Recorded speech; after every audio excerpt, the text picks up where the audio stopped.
ভালো ফলন হলেও দীর্ঘদিন সংরক্ষণের কারণে পচন দেখা দিয়েছে পেঁয়াজে। কৃষকদের দাবি মজুদে 25 থেকে 30% পেঁয়াজ নষ্ট হয়ে যাচ্ছে। বাধ্য হয়ে কম দামে পচা পেঁয়াজ বিক্রি করায় বাড়ছে লোকসান। বাম্পার ফলন হলেও পেঁয়াজ নিয়ে বিপাকে পাবনার কৃষকরা। ভালো দাম পাওয়ার আশায় হাইব্রিড জাতের পেঁয়াজ তুলে মজুত করেছিলেন তারা, কিন্তু দীর্ঘদিন সংরক্ষণের কারণে একের পর এক পেঁয়াজে ধরেছে পচন। দেশি ও হাইব্রিড এই দুই জাতের পেঁয়াজে পচন দেখা দিলেও বেশি ক্ষতি হাইব্রিডে। কৃষকদের দাবি সংরক্ষিত পেঁয়াজের 25 থেকে 30% নষ্ট হচ্ছে।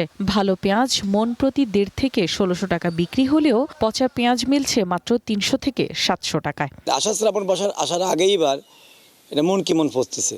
আমাদের 400 মন পেঁয়াজের মধ্যে প্রায় 1 থেকে 150 মন পেঁয়াজ অলরেডি পচন ধরছে এবং আমরা পচাটা বের করছি। আমার 30 বছরের ব্যবসার অভিজ্ঞতা এত পচা দেয়নি। কৃষক তো বহুত ক্ষতিগ্রস্ত, অনেক ক্ষতিগ্রস্ত। পেঁয়াজ তোলার 2 মাস পরেই যদি অঙ্কুর গড়ে যায় তাহলে তো আমাদের বিপদ। আমরা পেঁয়াজ সংরক্ষণ করতে পারবো না।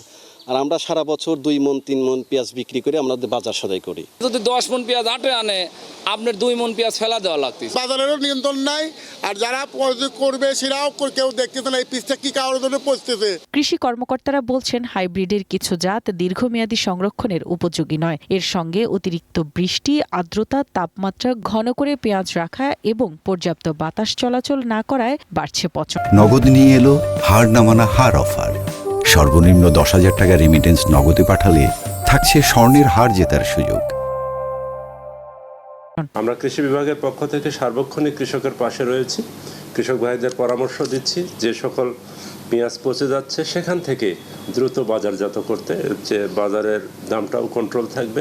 চলতি মৌসুমে পাবনায় প্রায় 54,335 হেক্টর জমিতে পেঁয়াজ আবাদ হয়েছে। মজুদ রয়েছে প্রায় 2,71,000 মেট্রিক টন। পচন ঠেকাতে 5,330টি এয়ার ফ্লো মেশিন বিতরণ হলেও আধুনিক সংরক্ষণ সুবিধার বাইরে রয়েছেন অধিকাংশ কৃষক।